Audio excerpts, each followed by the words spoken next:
Right. ఇక రేపు ఎల్లుండి సీఎంగా విజయ్ ప్రమాణ స్వీకారం చేసే అవకాశం కనిపిస్తుంది. అయితే ఈ నేపథ్యంలో రేపు గవర్నర్ని కలవబోతున్నారు విజయ్.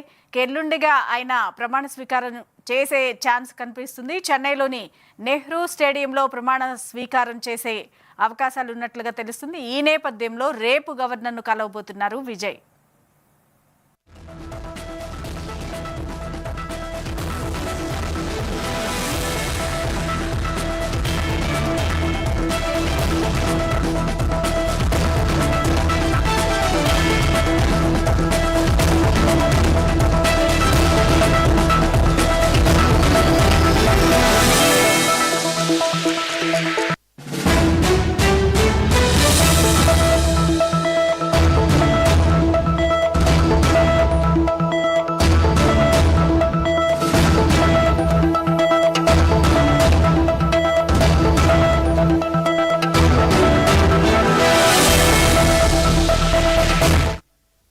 ఎల్లుండి విజయ్ ప్రమాణ స్వీకారం చేయబోతూ ఉన్నారు. ఇక ఈ నేపథ్యంలోనే రేపు గవర్నర్ని కలవబోతున్నారు విజయ్.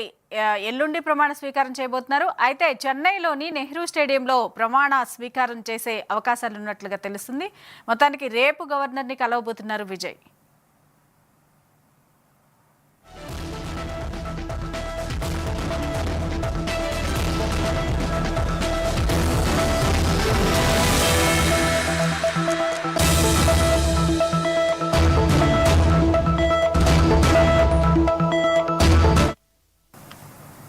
దీనికి సంబంధించి పూర్తి డీటెయిల్స్ నెల్లూరు నుంచి మా ప్రతినిధి రమేష్ అడిగి తెలుసుకుందాం. రమేష్, ఎల్లుండు విజయ్ ప్రమాణ స్వీకారం చేసే అవకాశాలు ఉన్నట్లుగా తెలుస్తుంది. దీనికి సంబంధించి పూర్తి వివరాలు ఏంటి?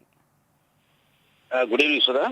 దాదాపుగా ఈరోజు టీవీకే పార్టీ గెలిచినటువంటి శాసనసభ్యులందరూ కూడా ఈరోజు సమావేశమయ్యారు. శాసనసభ పక్ష నేతగా విజయ్ ను కూడా ఎన్నుకోవడం జరిగింది. అయితే ఈ రోజు ఇక్కడి నుంచి కూడా తన క్యాంపెయిన్ అంతా కూడా మహాబలిపురం రిసార్ట్స్ లో వీళ్ళందరినీ కూడా తరలించున్నారు.